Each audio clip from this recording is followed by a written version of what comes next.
My job is to go and talk to elected officials about the policy issues that really impact our ability as Washington businesses to be successful internationally and to be competitive internationally in doing our business. And so working at the local, state, and federal level on these types of issues. Some of our members are the big guys, Boeing, Microsoft, Starbucks, Weyerhaeuser, the Port of Seattle, the Port of Tacoma, all the way down to small businesses, farmers, nonprofit organizations from across the state. And they pay our dues and pay my way because they really believe that trade policy is a really important part of our ability to be successful as businesses here in the state. Part of our role is also to get the business community, folks like you, really energized on these issues. When I go to DC, for example, and talk to our members about taking important votes on trade, what they say to me is, yeah, we get that, we're really in support of that. We need to be hearing from the business community in favor of these as much as we're hearing from other folks opposed to some of these trade issues. And that's really a big part of what I need to do, is go out and talk to folks like you and really make sure that you understand or engage and energized about these issues. And so that's another reason why I'm really happy to be here. What is trade? It's a pretty basic question, right? But I think one that bears just a second to talk about. We often, when we talk about trade, think about what I call the stuff that goes in containers that goes on ships. And obviously that's a really important thing for a lot of the folks here. The manufacturing, the agriculture, some of the retail and the IT pieces. But increasingly, both for Washington State as well as the rest of the country, it's more of this services piece. So professional services, financial services, legal services, architecture and engineering, certainly global health, international tourism, international education. International tourism is actually the largest export of the United States. And it's hard to think about tourism as an export. The way I like to think about it is what we are selling is our attractions and our hotels and our restaurants. The fact that people come here to pick up that good rather than us shipping it to them is actually just a detail. So that is an export. But we need to be thinking about what is trade, and all of these various issues that I'm going to talk about impact this wide variety of trade. I think all of you know this is a pretty easy argument. Why do exports matter, right? We think that at least 1 in 4 jobs in our state depend on exports. And it's everything, like I said, from aerospace and IT and manufacturing and agriculture to some of these services exports. I'm not going to go through the details here, but essentially big numbers in terms of exports. Why do imports matter? And when people come and they say, we're against trade, or we think that trade is bad and trade costs jobs, really what they're talking about is they've got concerns about imports. But the thing is, for Washington State, we actually have the most jobs per capita thanks to imports of any state in the country.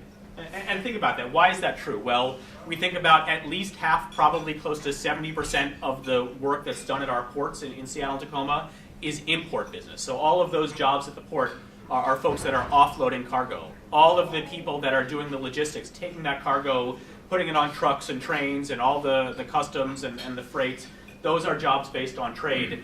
And of course, all of the major retailers and manufacturers that use a global supply chain, Boeing and REI and Costco, all of these folks import, and their ability to import affordable products allows them to be successful and create jobs here in their headquarters and in their retail offices.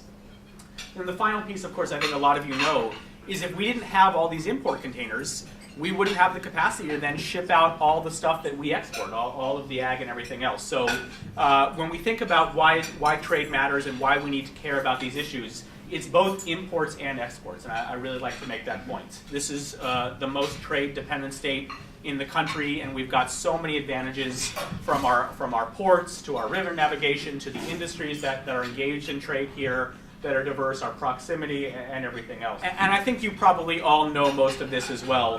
What do we export? Obviously, transportation equipment is the big number there. That's mostly aerospace, of course, but also things like PACCAR, our cars and trucks that we make here, and then ag and computer and electronics products. These are only commodities exports. We don't really have good data on services exports. I don't have good numbers on how much our lawyers are doing business overseas, how much of our architects are designing buildings overseas. But that number is somewhere between $16 to $35 billion a year in services exports. Big range, obviously, but somewhere in that range.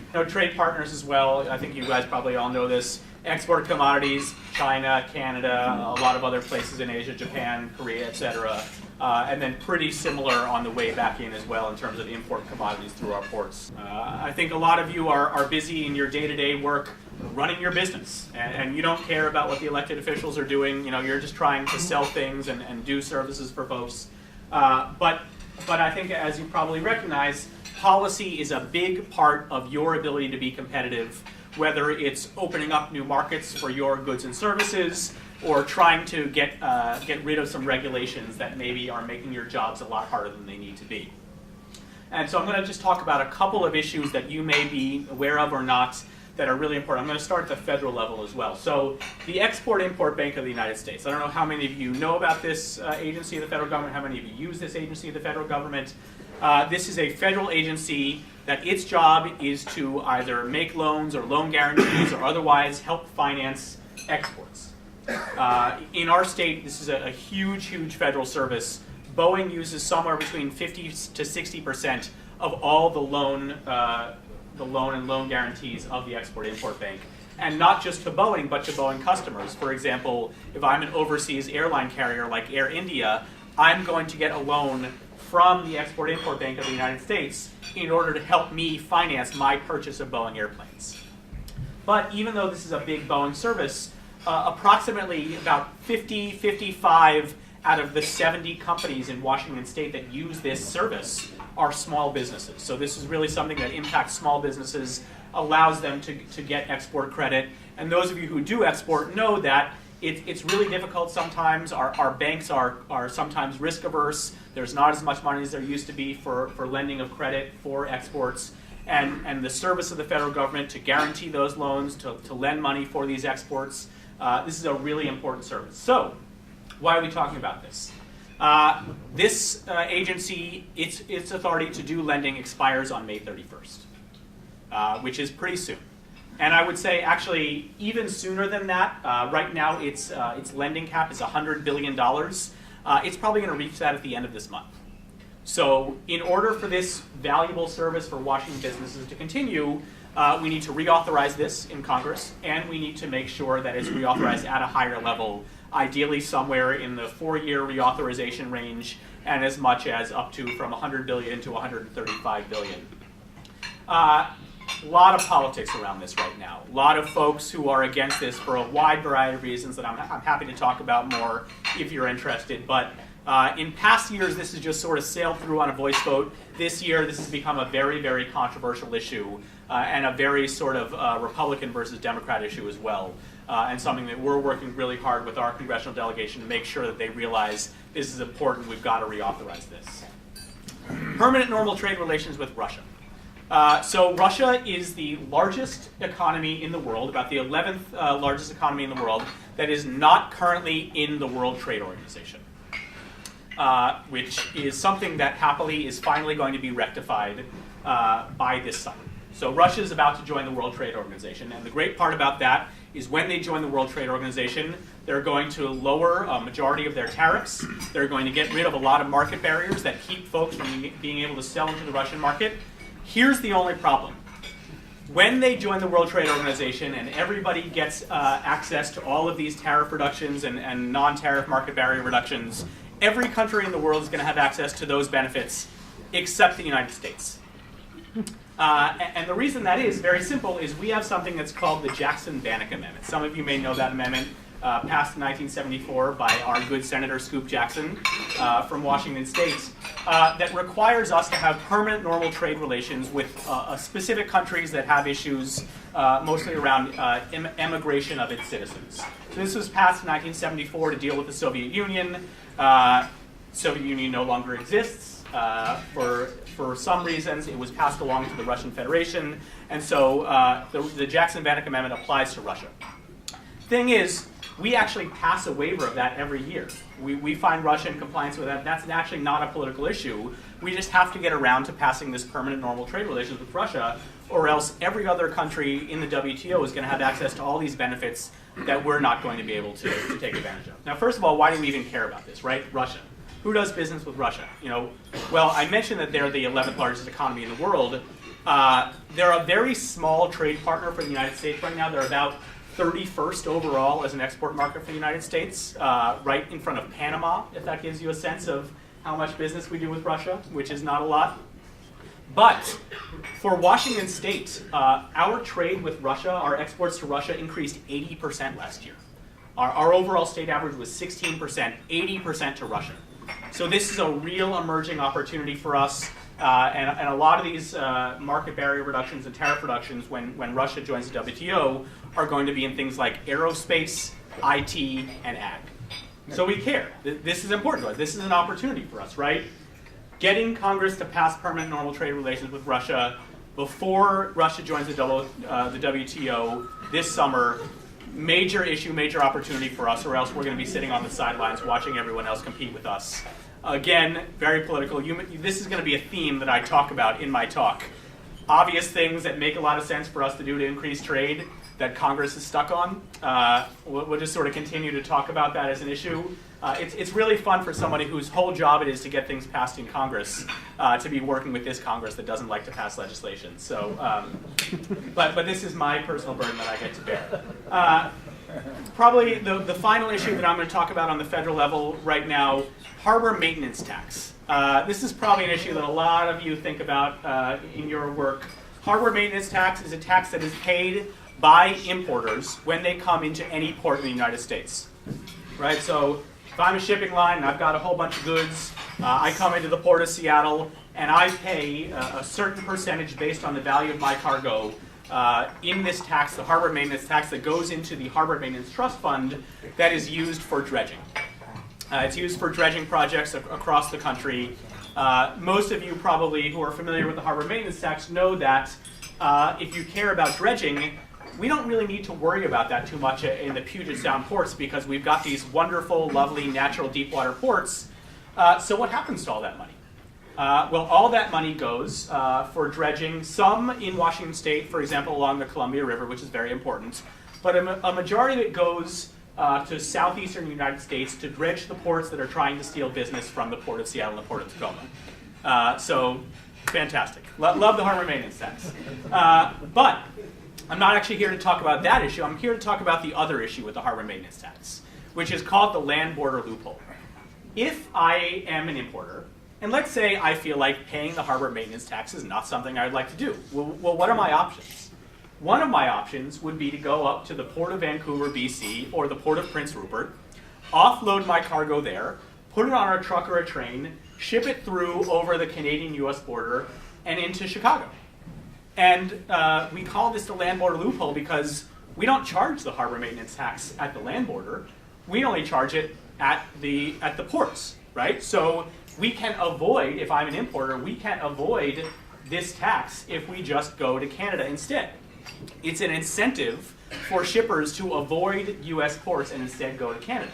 Now, obviously, that's not how it was intended, but for ports like ours in the Pacific Northwest, that's a real issue because it's pretty easy if I'm trying to decide with my cargo whether I want to go to the Puget Sound ports or the BC ports to go north instead. And frankly, we're both going to Chicago anyway, right? We know that most of the cargo coming into our ports is discretionary cargo that's not based for here, but rather for the rest of the country. So what do we do about this? There's got to be a way to solve this land border loophole. And we're not saying, hey, you should exempt the Port of Seattle and Port of Tacoma from this tax. This tax raises valuable dollars that do valuable things, although we'd like them to do more things here in Washington State. But there's got to be fairness. If you're importing into the United States, you've got to be competing on a level playing field. And this is another major issue that we're working on as well. So those are just a couple of examples of the kinds of federal issues that we work on that I hope that you can see really have a very tangible impact on the ability of our ports and our international businesses to be successful here. There are a number of other ones that I'm not going to go into too much detail now. Trans-Pacific Partnership, which is the next major free trade agreement, 9 countries in South America and Southeast Asia that we're negotiating a new regional free trade agreement with. This is the next big free trade agreement now that we've passed the Korea Free Trade Agreement last fall. The Affordable Footwear Act and the U.S. Outdoor Act lowering tariffs on imported shoes and imported high-performance outdoor wear, things that are sold at, for example, REI. things like that. Last thing I want to talk about, though, because I think this might be of interest to some of you. I don't know if any of the cruise ship folks or anyone else are here today. International tourism. I mentioned this earlier, right? International tourism is an export. It's an export of the United States, and it's the third largest services export of Washington State after some of our software exports. Right now, some countries, if you're a tourist from some countries, you come, you visit, it's fantastic, it's great. But from some of the fastest growing economies in the world, we require them to get visas. And a lot of reasons for that makes sense. You know, there's some homeland security issues. We want to make sure that the folks that are coming here for the right reasons, that they're not coming here either for terrorism reasons, but actually more to protect us on the immigration side, to make sure people aren't coming as tourists and then staying forever. We make it really, really hard for folks from Brazil, India, and China to come and visit the United States. And that's there are reasons for that, but it can take up to 120 days to get a visa from China. It can take up to 145 days to get a visa to come here from India. And my personal philosophy is, if you want to come visit Seattle, leave your money, and then go home again, you are more than welcome to do that. We would love you to come and do that. Spend as much time as you want here. And actually, we know that international tourists, on average, stay longer and spend more money than domestic tourists. So this is a huge opportunity. And these are markets, China, India, and Brazil, that have a rising middle class, folks that have never really been able to travel internationally before, that are just dying to come here. So we would like to make it easier for this services export, international tourism, to happen. And frankly, we believe that if, for example, it were easier for folks from China to visit the United States, that Seattle and the Pacific Northwest would be really at the top of their agenda. Because of the relationships they have here, because of the appeal of the communities that we already have here, we would really benefit a lot from that. So what does that take?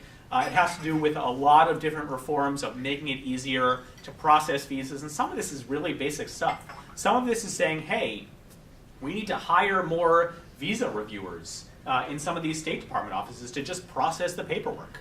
Some of this is, a lot of you probably know that you need to do an interview if you're a person from one of these countries that wants to come visit here. We don't have enough staff in some of these countries to do these interviews. What if we used teleconferences? Right now, that's prohibited. Let's allow teleconferences for someone sitting in DC to do an interview of someone in China and process that visa faster.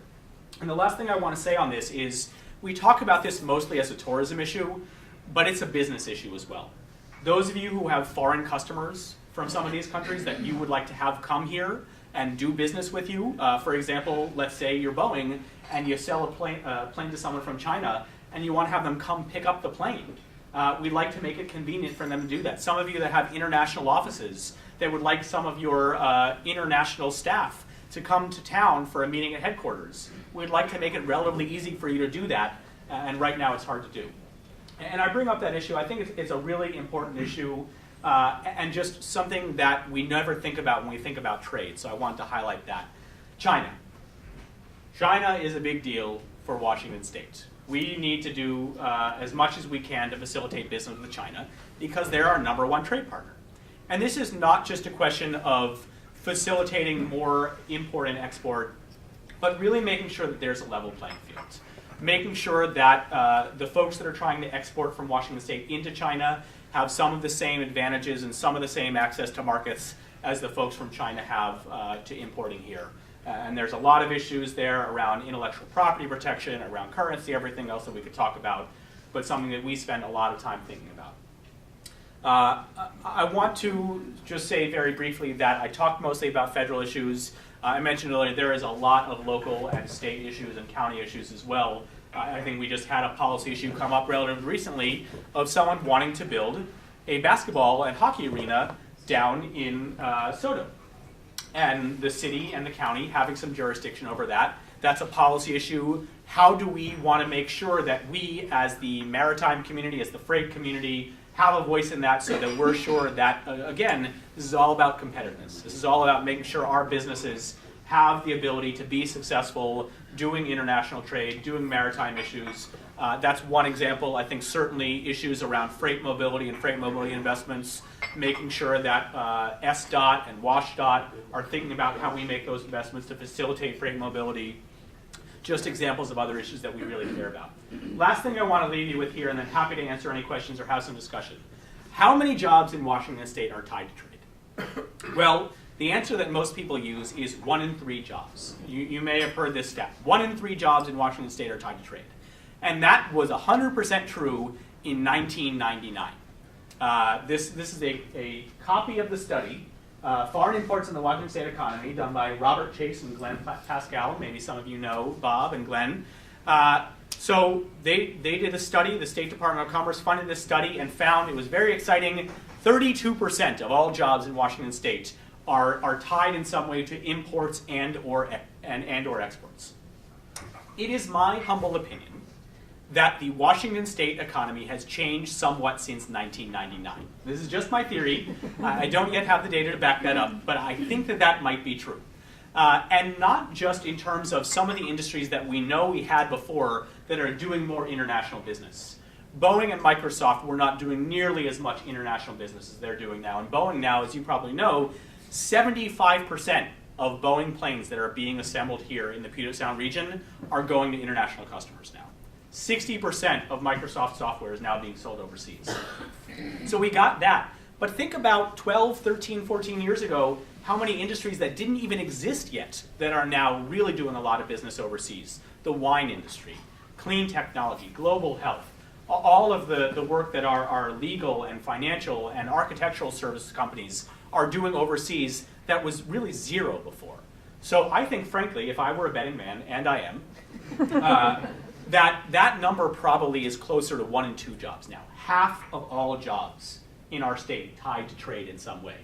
And that's a powerful number. That would be really incredible if we're going to go talk to our elected officials about why they should care about freight mobility, why they should care about maritime, why they should care about international trade. Having that number would be pretty exciting. And so I'm very pleased to say that that's something that we are doing. We were able to raise about $50,000 from the corporate community to fund a new version of this study. I mentioned before this study was actually done by the State Department of Commerce. They've had a lot of cuts over the last couple of years, so we decided to do this privately instead. So we raised some money. This study will be done, finished in May or June, and I'll be really excited to share it with all of you with some of those updated numbers, and not just the overall number of how many jobs in our state are tied to trade, but updated numbers by industry. So what are the jobs tied to trade in aerospace? What are the jobs tied to trade in ag? What are the jobs tied to trade in forest products, for example? And really being able to use some of those numbers to get attention. And I've said to some of you before, I think that if that number is right, if 50% of all jobs in our state are tied to trade, that is front page, top of the fold, Seattle Times headline. And we can make a lot of hay about that. So that's just a very brief overview of some of the things that we work on with the Washington Council on International Trade, some of the federal issues and some of the local and state issues that we should care about. Happy to answer any questions now, and I'll just say generally, obviously we've got the website here, and we've got the Twitter handle here for those of you who are social media savvy and want to follow us on Twitter. We try and do a lot of communications because, as I said earlier, my job is not just going and talking to our elected officials. My job is going and talking to our elected officials and saying that I've got the energy and the engagement of the broader business community behind me, and the broader business community is calling and emailing and showing up to events with them to really make the case that this is something that we care about.